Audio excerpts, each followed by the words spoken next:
아침에 눈을 뜨면 천장이 아닌 낡은 캠핑카 지붕이 보이고 화장실은 주차장 끝 공중 화장실을 이용해야 하는 52세 남자의 이야기입니다. 한때 전국에 10개의 매장을 운영했던 사업가가 지금은 이 작은 공간에서 하루하루를 버텨내고 있습니다. 과연 그는 이 절망적인 상황에서 어떻게 다시 일어날 수 있을까요? 이 놀라운 반전의 이야기가 궁금하시다면 구독과 좋아요 부탁드립니다. 정민호는 42살에 치킨 프랜차이즈 사업을 시작했습니다. 작은 점포 하나로 시작한 사업이 불과 5년 만에 전국 10개 지점으로 성장했습니다. 직원들과의 회식에서 그는 항상 말했습니다. 우리 모두가 함께 만든 성과예요. 내년엔 20개 지점을 목표로 해봅시다. 그의 집 거실 벽에는 사업 확장 계획표가 붙어 있었습니다. 아내는 그런 남편을 자랑스러워했고 딸과 아들도 아버지의 성공을 친구들에게 자랑하곤 했습니다. 여보, 당신은 정말 대단해요. 우리 아이들도 아빠를 롤모델로 삼고 있어요. 하지만 2019년 말부터 외식업계에 먹구름이 끼기 시작했습니다. 배달 앱 수수료는 계속 올랐고 임대료와 인건비 부담도 늘어갔습니다. 설상가상으로 2020년 코로나19가 터졌습니다. 사회적 거리두기로 매장 내 취식이 금지되면서 매출이 반토막 났습니다. 민호는 밤늦게 장부를 보며 한숨을 쉬었습니다. 적자가 눈덩이처럼 불어났습니다. 은행에서는 대출 연장을 거절했고 투자자들은 하나둘 손을 놓기 시작했습니다. 사장님, 이렇게 가면 안 될 것 같은데요. 매장 몇 개라도 정리하시는 게 어떨까요? 매니저의 조언에도 불구하고 민호는 포기할 수 없었습니다. 지금까지 쌓아온 모든 것을 잃을 수는 없었습니다. 그는 개인 자산을 담보로 더 많은 대출을 받았습니다. 집을 담보로 잡고 차도 담보로 내놓았습니다. 조금만 더 버티면 상황이 나아질 거야. 코로나도 언젠가는 끝나겠지. 하지만 현실은 냉혹했습니다. 2021년 봄 결국 회사는 파산 신청을 하게 되었습니다. 10개의 매장은 모두 문을 닫았고 함께했던 직원들도 뿔뿔이 흩어졌습니다. 민호는 변호사 사무실에서 파산 서류에 도장을 찍으며 눈물을 흘렸습니다. 마지막 직원이 사무실을 떠나는 순간 그는 혼자 남겨졌습니다. 집과 차를 모두 정리해도 빚은 여전히 남아 있었습니다. 3억이라는 거대한 빚더미 앞에서 민호는 막막함을 느꼈습니다. 아내와 아이들은 친정으로 들어갔습니다. 당분간 아이들 학교 문제도 있고 정리할 시간이 필요해요. 미안해요. 아내의 말은 차가웠지만 이해할 수 있었습니다. 가족들에게 더 이상 짐이 될 수는 없었습니다. 민호는 원룸 월세조차 낼 수 없는 상황에서 마지막 선택을 해야 했습니다. 인터넷 중고 사이트를 뒤지던 중 경매로 나온 낡은 캠핑카를 발견했습니다. 1990년대에 제작된 오래된 캠핑카였지만 가격은 800만 원이었습니다. 마지막 남은 돈으로 겨우 살 수 있는 금액이었습니다. 이거라도 있으면 노숙자는 면하겠지. 민호는 떨리는 손으로 경매 참여 버튼을 눌렀습니다. 다행히 다른 경쟁자가 없어서 낙찰받을 수 있었습니다. 처음 캠핑카에 들어선 순간의 느낌은 말로 표현할 수 없었습니다. 좁은 공간에는 작은 침대와 미니 냉장고, 간이 주방이 있었습니다. 화장실도 있었지만 배수 시설이 망가져 사용할 수 없었습니다. 이게 내 새로운 집이구나. 첫날 밤 민호는 침대에 누워 천장을 바라보며 지난 인생을 되돌아봤습니다. 불과 1년 전까지만 해도 30평 아파트에서 가족들과 함께 살았는데 이제는 이 작은 공간이 전부였습니다. 매일이 고난의 연속이었습니다. 겨울에는 추위로 잠을 이룰 수 없었고 여름에는 찜통 더위로 고생했습니다. 화장실과 샤워는 주변 찜질방이나 공공시설을 이용해야 했습니다. 전기도 자주 나갔고 물 공급도 불안정했습니다. 주변 사람들의 시선도 따가웠습니다. 한때 잘 나갔던 사업가가 캠핑카에서 산다는 소문이 퍼지면서 옛 지인들은 하나둘 연락을 끊었습니다. 정민호가 캠핑카에 산다더라. 한때 잘 나갔다던데 인생 참 무상하네.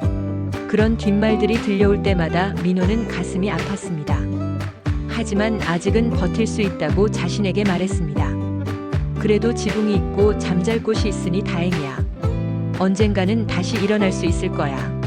어느 날 민호는 근처 캠핑장에 캠핑카를 주차했습니다.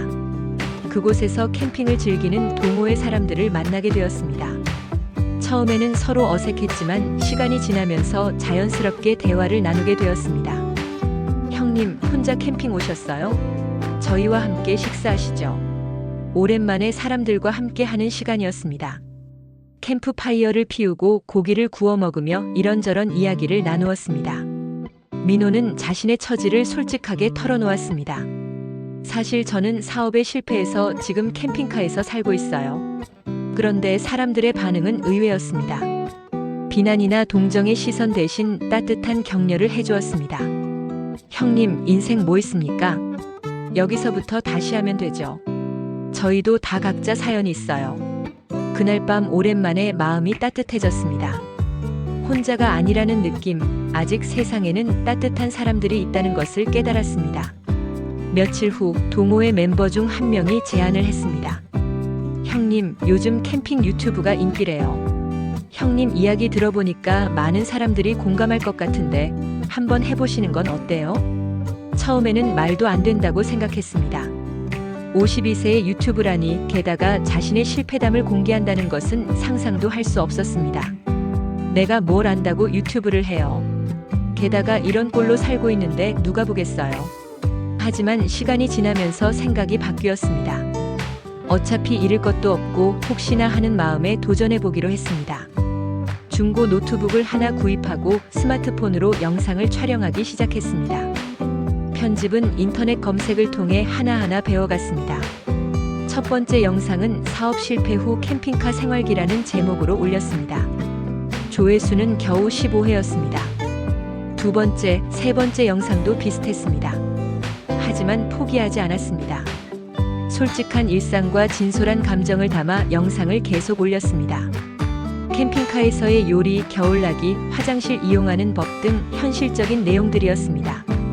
점점 영상을 보는 사람들이 늘어나기 시작했습니다. 댓글에는 응원과 격려의 메시지들이 달렸습니다. 힘내세요. 저도 어려운 시기를 보내고 있는데 영상 보면서 위로받고 있어요. 형님의 솔직함이 좋네요. 진짜 현실적인 캠핑카 생활을 보여주셔서 감사합니다. 이런 댓글들을 볼 때마다 민호는 힘을 얻었습니다. 자신의 이야기가 다른 사람들에게 위로가 된다는 것이 신기했습니다. 6개월이 지나자 구독자가 1만 명을 넘어섰습니다. 광고 수익도 조금씩 생기기 시작했습니다. 월 30만 원 정도였지만 민호에게는 큰 돈이었습니다. 어느 날 오랫동안 연락이 없던 딸에게서 전화가 왔습니다. 아빠, 유튜브 영상 봤어요. 많이 힘드시죠? 딸의 목소리에는 걱정이 묻어 있었습니다. 민호는 괜찮다고 말하려다가 솔직하게 답했습니다. 힘들긴 하지만 나름대로 버텨내고 있어. 걱정하지 마. 아빠, 이번 주말에 찾아가도 될까요? 오랜만에 같이 시간 보내고 싶어요. 그 말을 들은 순간 민호는 눈물이 쏟아졌습니다. 가족들이 자신을 완전히 포기했다고 생각했는데 딸은 여전히 아버지를 생각해주고 있었습니다. 주말에 딸이 캠핑카로 찾아왔습니다. 좁은 공간이 부끄러웠지만 딸은 신기해하며 이곳저곳을 둘러봤습니다. 아빠, 생각보다 아늑하네요. 여기서 라면 끓여 먹어요. 부녀가 함께 라면을 끓여 먹으며 그동안 못했던 이야기들을 나눴습니다. 딸은 학교 생활 이야기를, 민호는 캠핑카 생활의 소소한 에피소드들을 들려줬습니다. 아빠, 유튜브 댓글 보니까 아빠를 응원하는 사람이 정말 많더라요. 저도 자랑스러워요. 딸의 말에 민호는 다시 한번 눈물을 흘렸습니다. 실패한 아버지라고 생각했는데 딸은 오히려 자랑스러워한다는 것이었습니다. 딸이 떠난 후 민호는 새로운 의욕을 느꼈습니다. 유튜브 채널을 더욱 열심히 운영했고 구독자들과의 소통도 늘려갔습니다. 1년이 지나자 구독자가 5만 명을 넘어섰습니다. 광고 수입 외에도 캠핑 용품 협찬도 들어오기 시작했습니다. 월 수입이 100만 원을 넘어섰습니다. 캠핑카 생활을 하면서 자연스럽게 수리 기술도 늘었습니다. 전기 문제, 배수 문제, 내부 인테리어까지 혼자서 해결할 수 있게 되었습니다. 어느 날 같은 캠핑장에서 만난 사람이 부탁을 했습니다. 형님, 저희 캠핑카도 좀 봐주실 수 있을까요? 전기가 자꾸 나가서요. 민호는 기꺼이 도와주었습니다. 문제를 해결하고 나서 그 사람이 수고비를 주려고 했지만 민호는 거절했습니다. 괜찮아요. 서로 도우면서 사는 게 캠핑의 묘미 아닙니까? 하지만 소문이 나면서 캠핑카 수리를 부탁하는 사람들이 늘어났습니다. 민호는 이것도 하나의 기회라고 생각했습니다. 작은 부업으로 시작한 캠핑카 수리와 인테리어 서비스가 입소문을 타기 시작했습니다. 과거처럼 큰 돈을 벌지는 못했지만 유튜브 수익과 수리 부업으로 월 150만 원 정도의 수입이 생겼습니다. 캠핑카 생활을 유지하기에는 충분한 금액이었습니다. 무엇보다 소중한 것은 사람들과의 관계였습니다. 유튜브를 통해 만난 구독자들, 캠핑장에서 만난 동호회 사람들, 수리를 부탁하는 고객들과의 인간적인 만남이 민호에게는 큰 위로가 되었습니다. 어느 저녁 캠핑장에서 노을을 바라보며 민호는 생각했습니다. 과거에는 성공의 기준이 돈과 명예였습니다. 큰 집, 비싼 차, 많은 직원이 성공의 상징이라고 여겼습니다. 하지만 지금은 달랐습니다. 매일 아침 새소리에 일어나고 자연 속에서 커피를 마시며 진정한 사람들과 소통하는 것이 더 큰 행복이었습니다. 민호는 기타를 꺼내어 간단한 멜로디를 연주했습니다. 음악도 캠핑카 생활을 시작하면서 새로 배운 취미였습니다. 큰 집과 회사는 잃었지만 오히려 진짜 내 삶을 찾은 것 같아요. 지금 이 작은 캠핑카가 내 성과이자 자유입니다. 민호는 유튜브 카메라를 향해 말했습니다. 이 말은 단순한 위로가 아니라 진심에서 우러나온 깨달음이었습니다. 성공의 정의는 사람마다 다를 수 있습니다. 하지만 진짜 행복은 내가 가진 것을 사랑하는 것에서 시작된다는 것을 민호는 깨달았습니다. 캠핑카 생활 2년째, 민호는 여전히 이 작은 공간에서 살고 있습니다. 하지만 이제는 선택입니다. 충분한 돈이 모이면 언제든 다른 곳으로 이사할 수 있지만 이곳에서의 삶이 만족스럽습니다. 가족들과의 관계도 회복되었습니다. 아내와는 아직 함께 살지 않지만 서로를 이해하고 존중하는 관계가 되었습니다. 아이들은 주말마다 캠핑카를 찾아와 함께 시간을 보냅니다. 민호의 이야기는 단순한 성공 신화가 아닙니다. 실패를 통해 진정한 자신을 발견하고 새로운 행복을 찾아가는 과정입니다. 때로는 모든 것을 잃어야 진짜 소중한 것이 무엇인지 깨달을 수 있는 것처럼 말입니다. 지금도 민호는 캠핑카에서 새로운 하루를 맞이합니다. 어제보다 나은 오늘을, 오늘보다 나은 내일을 만들어가며 자신만의 속도로 인생을 살아가고 있습니다.